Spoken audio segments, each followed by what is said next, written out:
In Dark New England Days, a short story by Sarah O. Jewett. 1. The last of the neighbours was going home.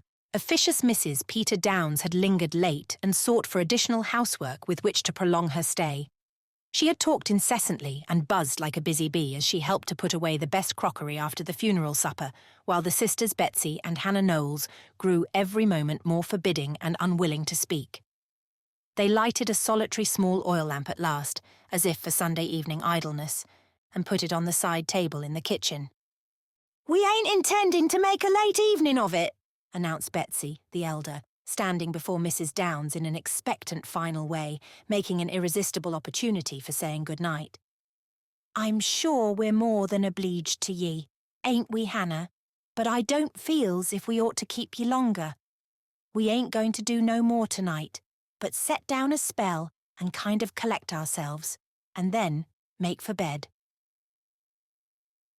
Susan Downs offered one more plea. "I'd stop all night with ye and welcome. 'Tis getting late and dark," she added plaintively. But the sisters shook their heads quickly, while Hannah said that they might as well get used to staying alone, since they would have to do it first or last.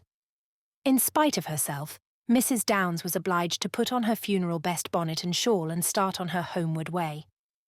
"Closed-mouthed old maids," she grumbled as the door shut behind her all too soon and denied her the light of the lamp along the footpath. Suddenly there was a bright ray from the window, as if someone had pushed back the curtain and stood with the lamp close to the sash. "That's Hannah," said the retreating guest.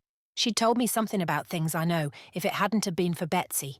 Catch me working myself to pieces again for 'em." But however grudgingly this was said, Mrs. Downs's conscience told her that the industry of the past 2 days had been somewhat selfish on her part. She had hoped that in the excitement of this unexpected funeral season, she might for once be taken into the sisters' confidence. More than this, she knew that they were certain of her motive, and had deliberately refused the expected satisfaction. "'Tain't as if I was one of them curious busy bodies anyway," she said to herself pityingly. "They might have neighboured with somebody for once, I do believe." Everybody would have a question ready for her the next day, for it was known that she had been slaving herself devotedly since the news had come of old Captain Knowles's sudden death in his bed from a stroke, the last of 3, which had in the course of a year or 2 changed him from a strong old man to a feeble, chair-bound cripple. Mrs. Downs stepped bravely along the dark country road.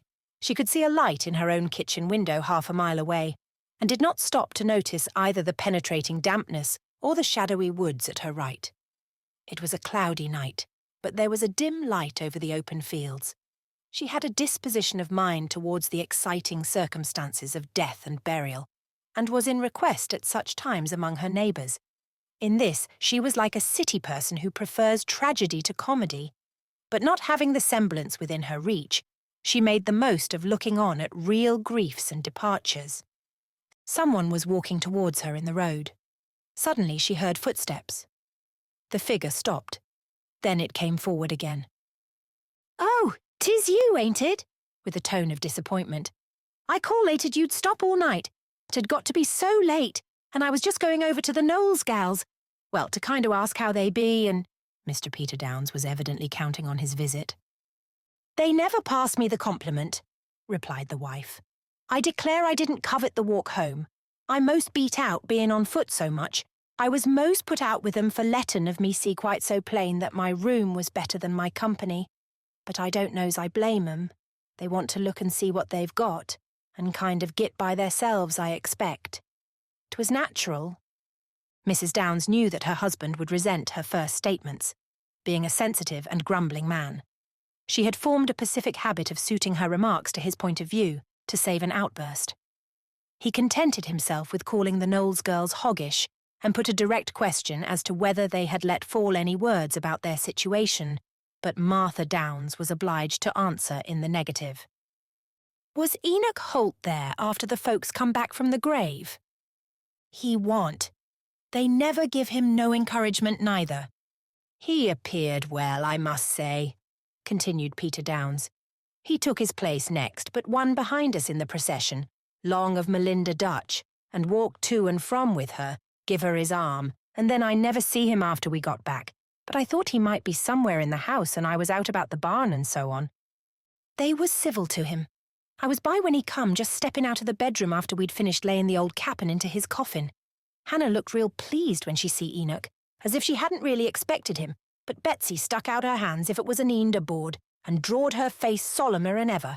There they had natural feelings. He was their own father, when all was said the cap'n was, and I don't know, but he was clever to 'em in his way. Septin when he disappointed Hannah about her marrying Jake Goodin. She learned to respect the old cap'n's foresight, too. Sakes alive, Marthy, how you do knock folks down with one hand and set 'em up with the other, chuckled Mr. Downs. They next discussed the captain's appearance as he lay in state in the front room, a subject which, with its endless ramifications, would keep the whole neighbourhood interested for weeks to come. An hour later, the twinkling light in the Downs house suddenly disappeared. As Martha Downs took a last look out of doors through her bedroom window, she could see no other light. The neighbours had all gone to bed. It was a little past 9 and the night was damp and still. 2. The Captain Knowles' place was eastward from the Downses, and a short turn in the road, and the piece of hardwood growth hid one house from the other. At this unwontedly late hour, the elderly sisters were still sitting in their warm kitchen.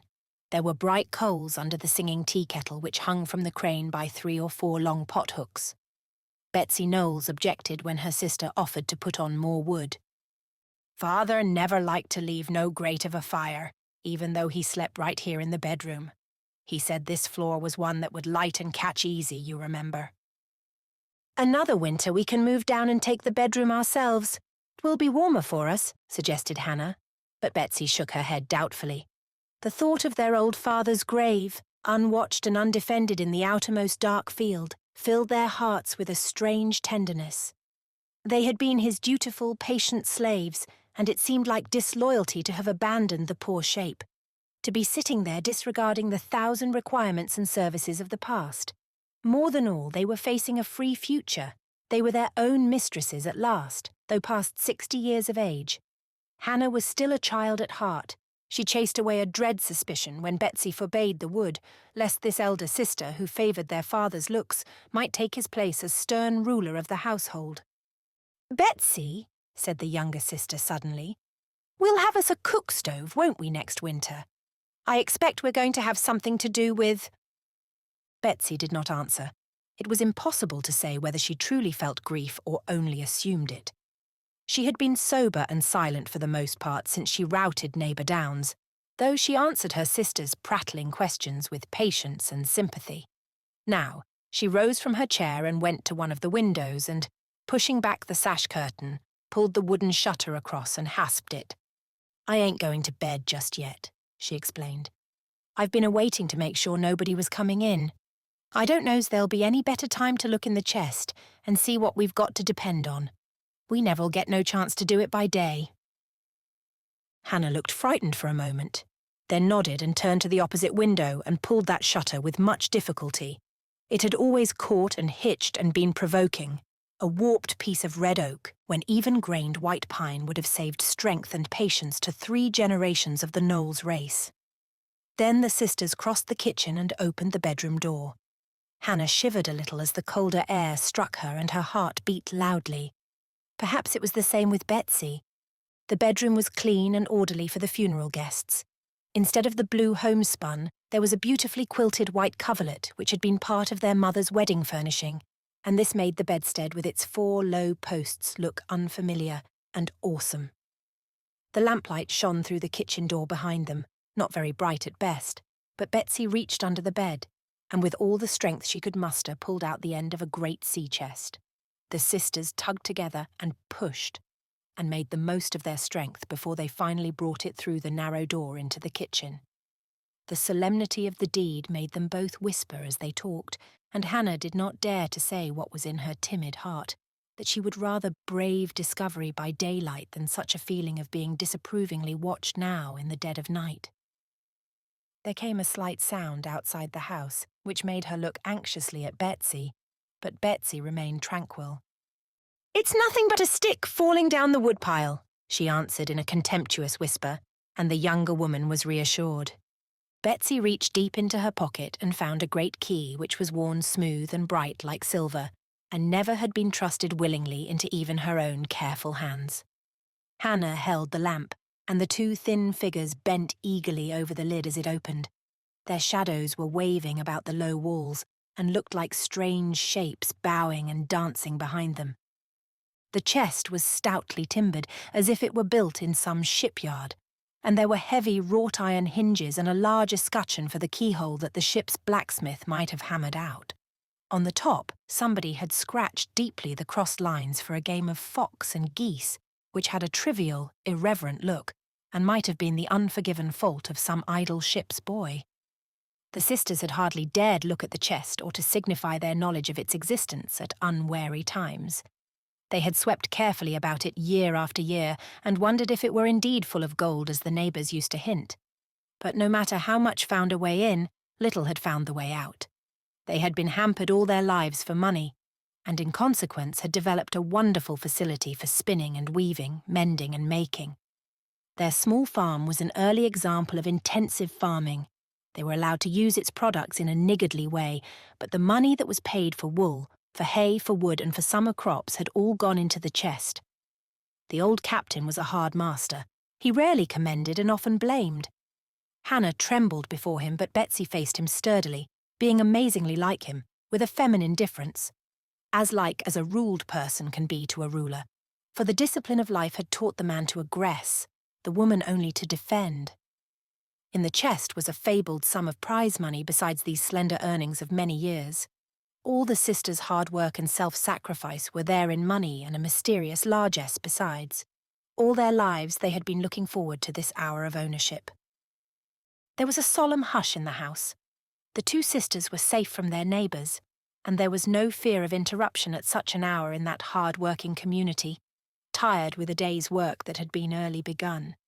If anyone came knocking at the door, both door and windows were securely fastened. The eager sisters bent above the chest, they held their breath and talked in softest whispers.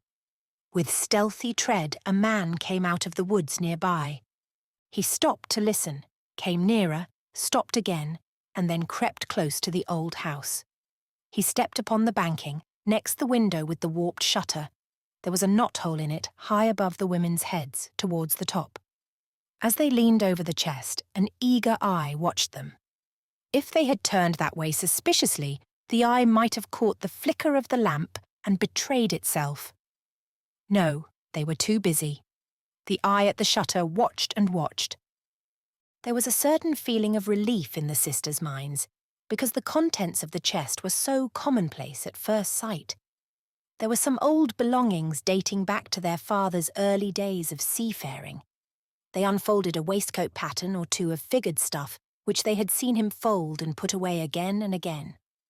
Once he had given Betsey a gay china silk handkerchief, and here were two more like it. They had not known what a store of treasures might be waiting for them, but the reality so far was disappointing. There was much spare room to begin with, and the wares within looked pinched and few. There were bundles of papers, old receipts, some letters in two not very thick bundles, some old account books with worn edges, and a blackened silver can which looked very small in comparison with their anticipation, being an heirloom and jealously hoarded and secreted by the old man. The women began to feel as if his lean, angry figure were bending with them over the sea chest. They opened a package wrapped in many layers of old soft paper, a worked piece of Indian muslin, and an embroidered red scarf which they had never seen before. "He must have brought them home to Mother," said Betsey with a great outburst of feeling. "He never was the same man again. He never would let nobody else have them when he found she was dead, poor old father." Hannah looked wistfully at the treasures. She rebuked herself for selfishness, but she thought of her pinched girlhood and the delight these things would have been. Ah, yes. It was too late now for many things besides the sprigged muslin. "If I was young as I was once, there's lots of things I'd like to do now I'm free," said Hannah with a gentle sigh. But her sister checked her anxiously. It was fitting that they should preserve a semblance of mourning even to themselves. The lamp stood in a kitchen chair at the chest's end and shone full across their faces. Betsy looked intent and sober as she turned over the old man's treasures. Under the India mull was an antique pair of buff trousers, a waistcoat of strange old-fashioned foreign stuff, and a blue coat with brass buttons, brought home from overseas, as the women knew, for their father's wedding clothes. They had seen him carry them out at long intervals to hang them in the spring sunshine. He had been very feeble the last time, and Hannah remembered that she had longed to take them from his shaking hands. "I declare for it I wish it we had laid him out in 'em, 'stead of the robe," she whispered. But Betsy made no answer. She was kneeling still, but held herself upright and looked away. It was evident that she was lost in her own thoughts. "I can't find nothing else by eyesight," she muttered. "This chest never'd be so heavy with them old clothes. Stop! Hold that light down, Hannah. There's a place underneath here. Them papers in the till takes a shallow part. Oh, my gracious! See here, will ye? Hold the light. Hold the light." There was a hidden drawer in the chest's side, a long, deep place, and it was full of gold pieces. Hannah had seated herself in the chair to be out of her sister's way. She held the lamp with one hand and gathered her apron on her lap with the other, while Betsy, exultant and hawk-eyed, took out handful after handful of heavy coins, letting them jingle and chink, letting them shine in the lamp's rays, letting them roll across the floor, guineas, dollars, doubloons, old French and Spanish and English gold. Now, look, the eye at the window. At last they have found it all, the bag of silver, the great roll of bank bills, and the heavy weight of gold, the prize money that had been like Robinson Crusoe's in the cave. They were rich women that night. Their faces grew young again as they sat side by side and exulted while the old kitchen grew cold. There was nothing they might not do within the range of their timid ambitions. They were women of fortune now and their own mistresses. They were beginning at last to live. The watcher outside was cramped and chilled. He let himself down softly from the high step of the winter banking and crept toward the barn, where he might bury himself in the hay and think. His fingers were quick to find the peg that opened the little barn door. The beasts within were startled and stumbled to their feet, then went back to their slumbers. The night wore on, the light spring rain began to fall, and the sound of it on the house roof close down upon the sisters' bed lulled them quickly to sleep. 12, 1, 2 o'clock passed by. They had put back the money and the clothes and the minor goods and treasures, and pulled the chest back into the bedroom so that it was out of sight from the kitchen. The bedroom door was always shut by day. The younger sister wished to carry the money to their own room, but Betsy disdained such precaution. The money had always been safe in the old chest, and there it should stay. The next week they would go to Riverport and put it into the bank. It was no use to lose the interest any longer. Because their father had lost some invested money in his early youth, it did not follow that every bank was faithless. Betsy's self-assertion was amazing, but they still whispered to each other as they got ready for bed. With strange forgetfulness, Betsy had laid the chest key on the white coverlet in the bedroom and left it there. 3. In August of that year, the whole countryside turned out to go to court. The sisters had been rich for one night. In the morning, they waked to find themselves poor with a bitter pang of poverty of which they had never dreamed. They had said little, but they grew suddenly pinched and old. They could not tell how much money they had lost, except that Hannah's lap was full of gold, a weight she could not lift nor carry. After a few days of stolid misery, they had gone to the chief lawyer of their neighbourhood to accuse Enoch Holt of the robbery. They dressed in their best and walked solemnly side by side across the fields and along the road, the shortest way to the man of law.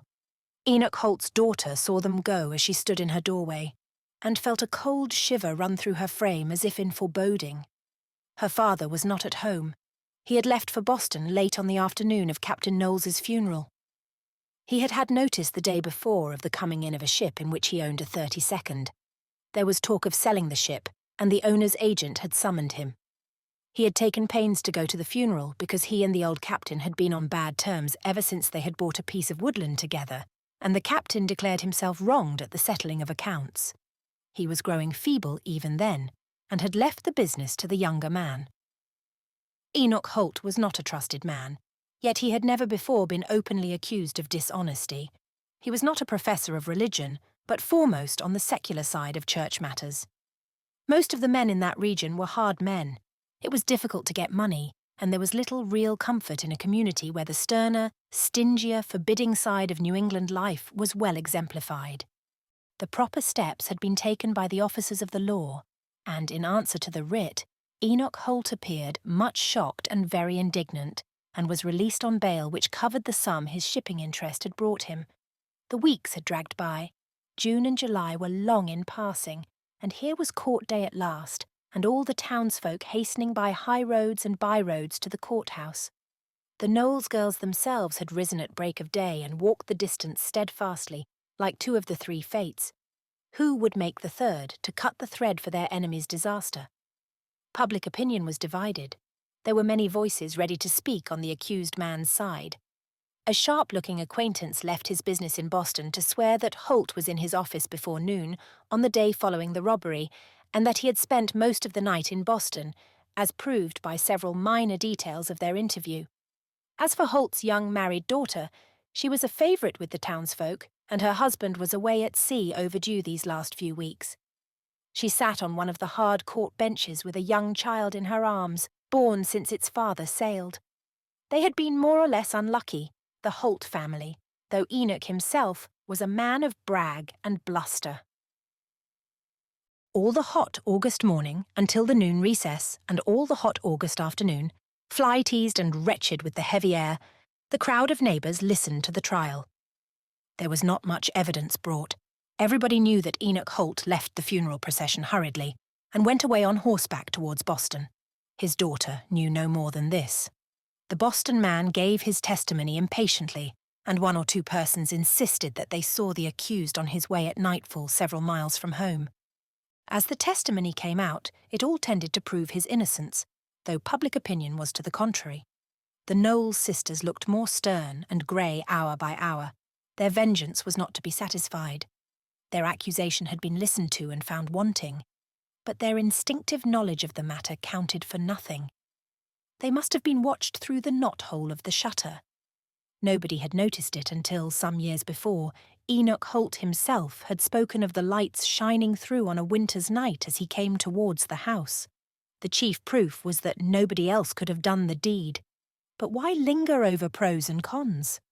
The jury returned directly with a verdict of not proven, and the tired audience left the courthouse. But not until Hannah Knowles, with angry eyes, had risen to her feet. The sterner elder sister tried to pull her back. Everyone said that they should have looked to Betsy to say the awful words that followed, not to her gentler companion.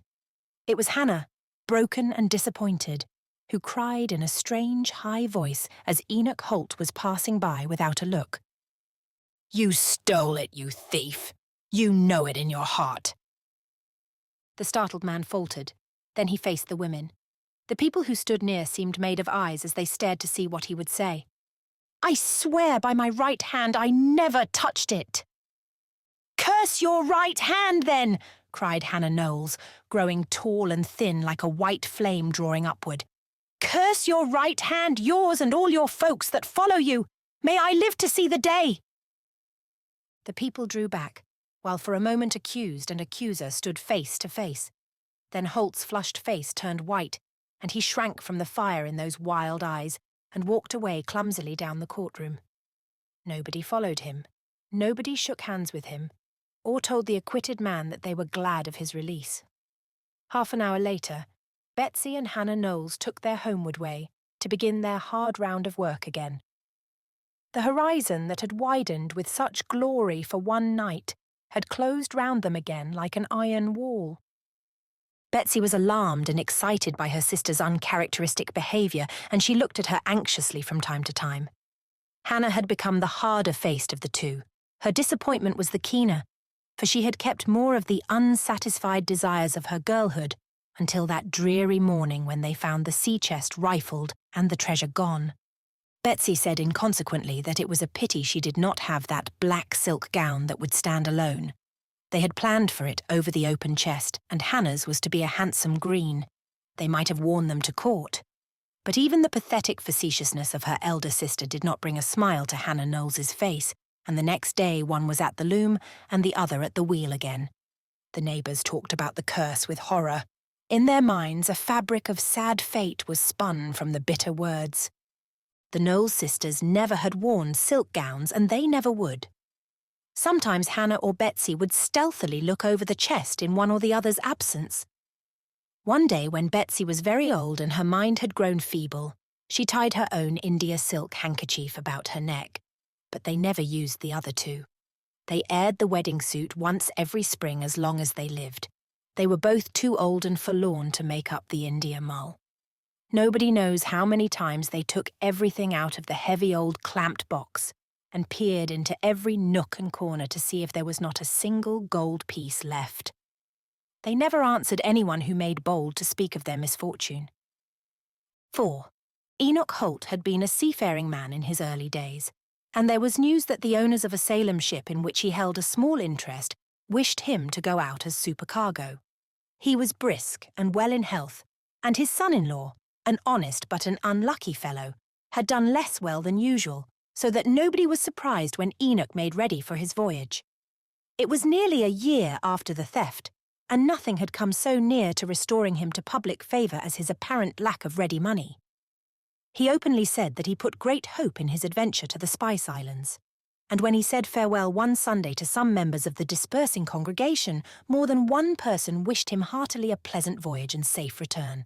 He had an insinuating tone of voice and an imploring look that day, and this fact, with his probable long absence and the dangers of the deep, won him much sympathy. It is a shameful thing to accuse a man wrongfully, and Enoch Holt had behaved well since the trial, and what is more, had shown no accession to his means of living. So away he went, with a fair amount of good wishes, though one or two persons assured remonstrating listeners that they thought it likely Enoch would make a good voyage, better than common, and show himself forwarded when he came to port. Soon after his departure, Mrs. Peter Downs and an intimate acquaintance discussed the ever-exciting subject of the Knowles robbery over a friendly cup of tea.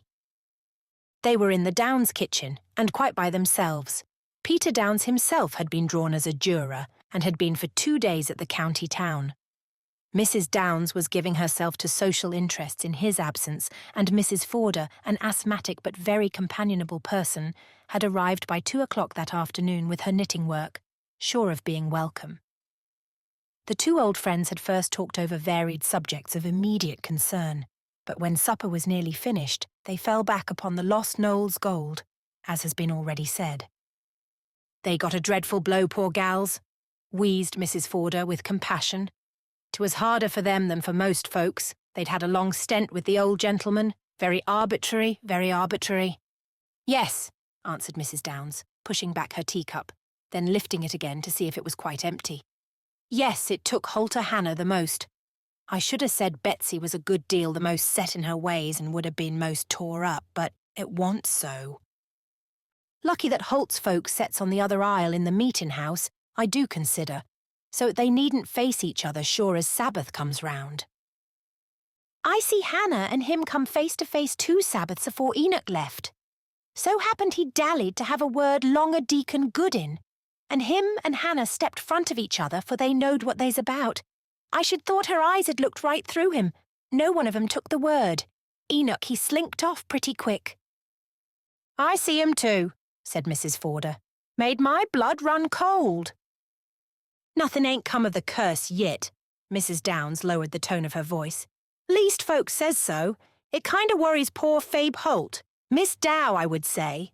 She was narved all up at the time of the trial. And when her next baby come into the world, first thing she made out to ask me was whether it seemed likely. And she give me a pleadin' look, as if I'd got to tell her what she hadn't heart to ask. 'Yes, dear,' says I, put up his little hands to me kind of wanted, and she turned a look on me like another creature, so pleased and contented. 'I suppose you don't see no great of the Knowles gals?' inquired Mrs. Forder, who lived 2 miles away in the other direction. 'They stepped to the door yesterday when I was passing by, and I went in and set a spell long of 'em,' replied the hostess.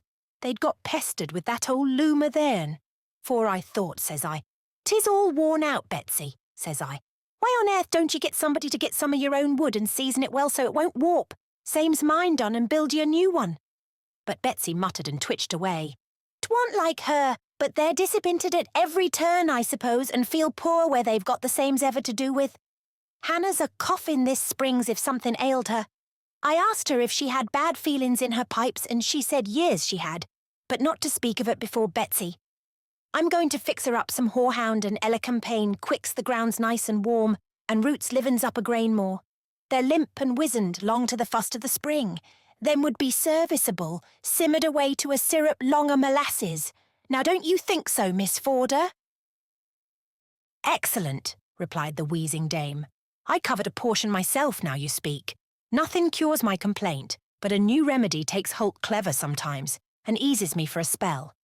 And she gave a plaintive sigh and began to knit again. Mrs. Downs rose and pushed the supper table to the wall and drew her chair nearer to the stove. The April nights were chilly. The folks is late coming after me, said Mrs. Forder, ostentatiously. I may's well confess that I told 'em if they was late with the work they might let go a fetching of me and I'd walk home in the morning, take it easy when I was fresh. Course I mean if it wouldn't put you out. I knowed you was all alone and I kinder wanted a change. Them words was in my mind to utter while we was to table, avowed Mrs. Downs hospitably. I ain't really afeard, but it is sort of creepy fastening up and going to bed alone. Nobody can't help harking, and every common noise starts you. I never used to give nothing a thought till the Knowleses was robbed, though. 'Twas mysterious, I do maintain, acknowledged Mrs. Forder. Comes over me sometimes perhaps it wasn't Enoch. He'd a branched out more in course of time. I'm waiting to see if he does extry well to see, for I let my mind come to bear on his being clean-handed. Plenty thought it was the old cap'n come back for it and spirited it away. Enough said that it wasn't no honest gains. Most on't was prize money o' slave ships, and all kinds of devil's gold was mixed in. I suppose you've heard that said? Time and again, responded Mrs. Forder. And the worst on't was simple old Pappy Flanders went and told the Knowles gals themselves that folks thought the old cap'n come back and got it, and Hannah done wrong to cuss Enoch Holt and his generations after him the way she done. I think it took Holt on her terrible after all she'd gone through, said Mrs. Downs compassionately. He ain't near so simple as he is ugly. Pappy Flanders ain't. I've seen him set here and read the paper sober's anybody when I've been going about my morning's work in the shed room, and when I'd come in to look about he'd twist it with his hands and roll his eyes and begin to get off some of his gable. I think them wandering cheap wits likes the fun on't and escapes stiddy work, and gets the roving habit so fixed it spiles 'em. My grandther was to the South Seas in his young days, related Mrs. Forder impressively, and he said cussing was common there. I mean sober spiting with a cuss. He seen one of them black folks get a grudge against another and go and set down and look stiddy at him in his hut and cuss him in his mind and set there and watch, until the other kind took sick and died, all in a fortnight, I believe he said. It would make your blood run cold to hear grandther describe it. It would so. He never done nothing but set and look, and folks would give him something to eat now and then, as if they thought it was all right, and the other one had tried to go and come, and at last he hived away altogether and died. I don't know what you'd call it that ailed him. There's suthin in cussin' that's bad for folks. Now I tell ye, Miss Downs. Hannah's eyes always makes me creepy now, Mrs. Downs confessed uneasily. They don't look pleading and childish same as they used to. Seems to me as if she'd had the worst on't. We ain't seen the end on't yit, said Mrs. Forder impressively. I feel it within me, Marthy Downs, and it's a terrible thing to have happened right amongst us in Christian times. If we live long enough, we're going to have plenty to talk over in our old age that's come of that cuss. Some seeds shy a sproutin' till a spring when the sile's just right to breed it. There's lobelie now, agreed Mrs. Downs, pleased to descend to prosaic and familiar levels. They ain't a good crop 1 year in 6, and then you find it in a place where you never observed none to grow afore, like's not. Ain't it so, really? And she rose to clear the table, pleased with the certainty of a guest that night. Their conversation was not reassuring to the heart of a timid woman, alone in an isolated farmhouse on a dark spring evening, especially so near the anniversary of old Captain Knowles's death. 5. Later in these rural lives by many years, 2 aged women were crossing a wide field together, following a footpath such as one often finds between widely separated homes of the New England country. Along these lightly traced thoroughfares, the children go to play and lovers to plead and older people to companion one another in work and pleasure, in sickness and sorrow. Generation after generation comes and goes again by these country byways. The footpath led from Mrs. Forder's to another farmhouse half a mile beyond, where there had been a wedding. Mrs. Downs was there, and in the June weather she had been easily persuaded to go home to tea with Mrs. Forder with the promise of being driven home later in the evening. Mrs. Downs' husband had been dead 3 years, and her friend's large family was scattered from the old nest. They were lonely at times in their later years, these old friends, and found it very pleasant now to have a walk together. Thin little Mrs. Forder, with all her wheezing, was the stronger and more active of the two. Downs had grown heavier and weaker with advancing years. They paced along the footpath slowly, Mrs. Downs rolling in her gait like a sailor and availing herself of every pretext to stop and look at herbs in the pasture ground they crossed and at the growing grass in the mowing fields. They discussed the wedding minutely, and then, where the way grew wider, they walked side by side instead of following each other, and their voices sank to the low tone that betokens confidence. "You don't say that you really put faith in all them old stories?" "It ain't accident altogether. No ways you can fix it in your mind," maintained Mrs. Downs. "Needn't tell me that cussin' don't do neither good nor harm. I shouldn't want to marry amongst the Holts if I was young again. I remember when this young man was born that's married today, and the first thing his poor mother wanted to know was about his hands being right. I said yes they was, but last year he was 20-year-old and come home from the frontier with one of them hands, his right one, shot off in a fight. They say it happened to sights o' other fellows and their legs gone too, but I count them over on my fingers, them Holts, and he's the third.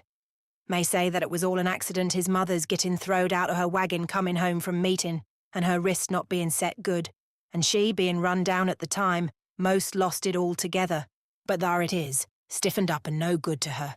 There was the second, and Enoch Holt hisself come home from the Chinese seas, made a good passage and a sight of money in the pepper trade, jests we expected, and going to build him a new house. And the frame gives a kind of lurch when they was raising of it and surges over onto him and nips him under. "Which arm?" says everybody along the road when they was coming and going with the doctor. "Right one. Gotta lose it," says the doctor to 'em. And next time Enoch Holt got out to meeting, he stood up in the house of God with the hymn book in his left hand, and no right hand to turn his leaf with. He knowed what we was all a-thinking. "Well," said Mrs. Forder, very short-breathed with climbing the long slope of the pasture hill, "I don't know, but I'd as soon be them as the Knowles gals. Hannah never knowed no peace again after she spoke them words in the coat house. They come back and haunted her, and you know, Miss Downs, better'n I do, being door neighbours as one may say, how they lived their lives out like wild beasts into a lair." "They used to go out some by night to get the air," pursued Mrs. Downs with interest. "I used to open the door and step right in, and I used to take their yarn and stuff long o' mine and sell 'em, and do for the poor stray creatures long's they'd let me. They'd be grateful for a mess o' early peas or potatoes as ever you see, and Peter he allays favoured 'em with pork, fresh and salt when we slaughtered. The old cap'n kept 'em child'n long as he lived, and then they was too old to larn different. I allays liked Hannah the best till that change struck her. Betsey she held out to the last jest about the same. I don't know, now I come to think of it, but what she felt it the most of the two. "They'd never let me's much as get a look at 'em," complained Mrs. Forder. "Folks got awful stories a-going one time. I've heard it said, and it allays creeped me cold all over, that there was something come and lived with 'em, a kind o' black shadder, a cobweb kind o' a man shape that followed 'em about the house and made a third to them, but they got hardened to it theirselves, only they was afraid it would follow if they went anywheres from home. You don't believe no such piece of nonsense. But there, I've asked you times enough before." "They'd got shadders enough, poor creatures," said Mrs. Downs with reserve. "Wasn't no kind of need to make 'em up no spooks, as I know on. Well, here's these young folks a-starting. I wish 'em well, I'm sure. She likes him with his one hand better than most gals likes them as has a good sound pair.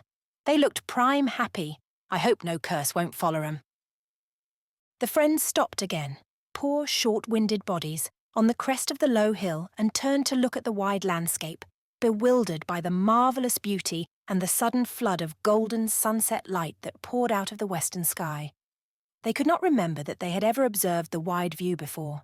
It was like a revelation or an outlook towards the celestial country, the sight of their own green farms and the countryside that bounded them.